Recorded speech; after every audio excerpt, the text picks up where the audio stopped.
देवियों और सज्जनों नमस्कार। आज की इस खुशनुमा सुहावनी सुबह में आप सबों का तहे दिल से मैं स्वागत करता हूं। मैं श्री निरंजन वर्मा जी से दरख्वास्त करूंगा कि वो राजीव दीक्षित को मंच पर ले आएं।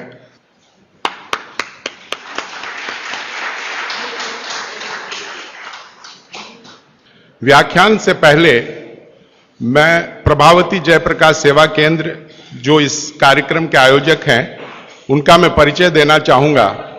यह एक ऐसी संस्था है जो पिछले 25 वर्षों से तमिलनाडु के सुदूर गांवों से आर्थिक रूप से निहायत गरीब और दुर्भाग्य से जो पोलियो ग्रसित भी हैं ऐसे 200 बच्चों का वहां लालन पालन, पढ़ाई लिखाई, उनकी चिकित्सा, उनका खान पान, उनका कपड़ा सब कुछ मुहैया कराया जाता है।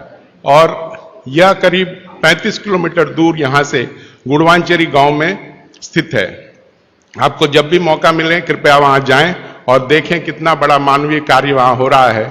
और इस मानवीय कार्य के पीछे जिस हस्ती का सबसे बड़ा हाथ है वो है हमारे देव स्वरूप आदरणीय श्री शोभा कांत जी। मैं उनसे आदर करूंगा, दरख्वास्त करूंगा कि वो मंच पर आए। अब मैं मुखातिब हो रहा हूं श्री राजीव भाई की ओर। राजीव भाई किसी परिचय के मोहताज नहीं है, पूरा देश उन्हें जानता है कि उनका राष्ट्र चिंतन और जो राष्ट्रीय चेतना की बात वो पिछले 15-20 वर्षों से करते आ रहे हैं, उसने ऐसी जागरूकता फैलाई है जिसके लिए लोग उन्हें हर बार सम्मानित करते हैं। ऐसे राजीव भाई जहां भी राष्ट्रीय चिंतन की बात होगी, जहां भी संस्कृति की बात होगी, हमारी धरोहर की बात होगी, वहां राजीव भाई का नाम शीर्ष पे लिया जाएगा, यह हम सब जानते हैं। और आज वो हमारे बीच में एक दूसरे अवतार के रूप में उपस्थित हुए हैं। वो राष्ट्र धर्म की बात भी करेंगे, लेकिन सबसे ज्यादा बात वो करेंगे हमारे स्वास्थ्य के बारे में, क्योंकि शरीर अगर स्वस्थ रहेगा तो राष्ट्र धर्म और राष्ट्रीय चेतना हम फैला पाएंगे। इसीलिए इन्होंने एक रूप लेके हमारे बीच में वो उपस्थित हुए हैं और वो शरीर की बात करेंगे। यह शरीर जो इस सृष्टि की सबसे बड़ी देन है, इस पृथ्वी पर यह शरीर जो है वो अनमोल है। उस शरीर के बारे में हम उतना नहीं जानते जितना कि हमें जानना चाहिए।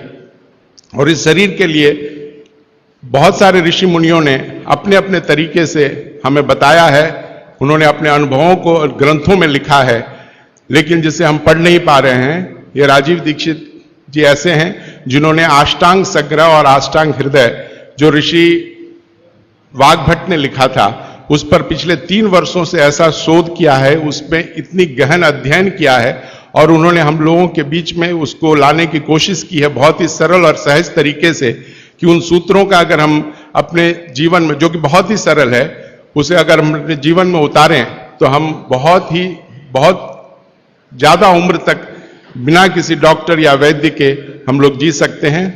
तो मैं अब ज्यादा नहीं बताना चाहूंगा और मैं अब ये पूरा मंच इस नए कलेवर के साथ एक नए अवतार के रूप में उपस्थित श्री राजीव दीक्षित को सौंपता हूं। उससे पहले मैं उन्हें सम्मानित करना चाहूंगा। मैं श्री बंसीलाल जी बजाज, जिन्होंने हमें मीडिया के रूप में बहुत अपने पत्रिका में बहुत ज्यादा हम महत्व पिछले 1 महीनों से, मैं चाहूंगा कि वो आए और माला द्वारा उनका स्वागत करें। श्री शोभा कांत जी शॉल उड़ाकर उनको सम्मानित करेंगे।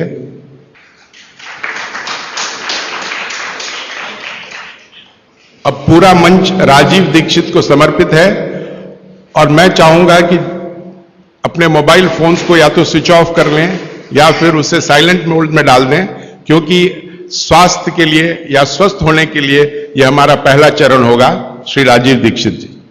चेन्नई नगर के सभी सम्माननीय नागरिक बंधुओं, माताओं, बहनों, मैं बहुत आभारी हूं आप सभी का, और विशेष रूप से श्री शोभा कांत जी का, प्रदीप भाई का, निरंजन भाई का, मेघानी भाई, इन सब का बहुत आभारी हूं कि इन सब की प्रेरणा से मुझे आपके बीच में एक ऐसे विषय पर बात करने का मौका मिला जिन विषयों पर मैं पहले बात नहीं करता था।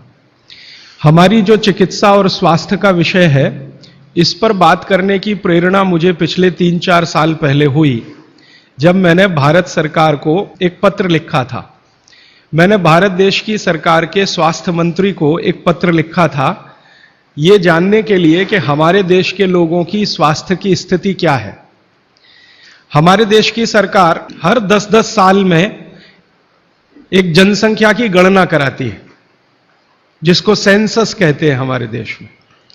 तो जब सेंसस होता है तब उस समय यह भी गणना की जाती है कि कितने लोग बीमार हैं, किनको क्या क्या बीमारी है, और कितने लोग स्वस्थ हैं, कितने संपूर्ण स्वस्थ हैं, कितने आधे स्वस्थ हैं।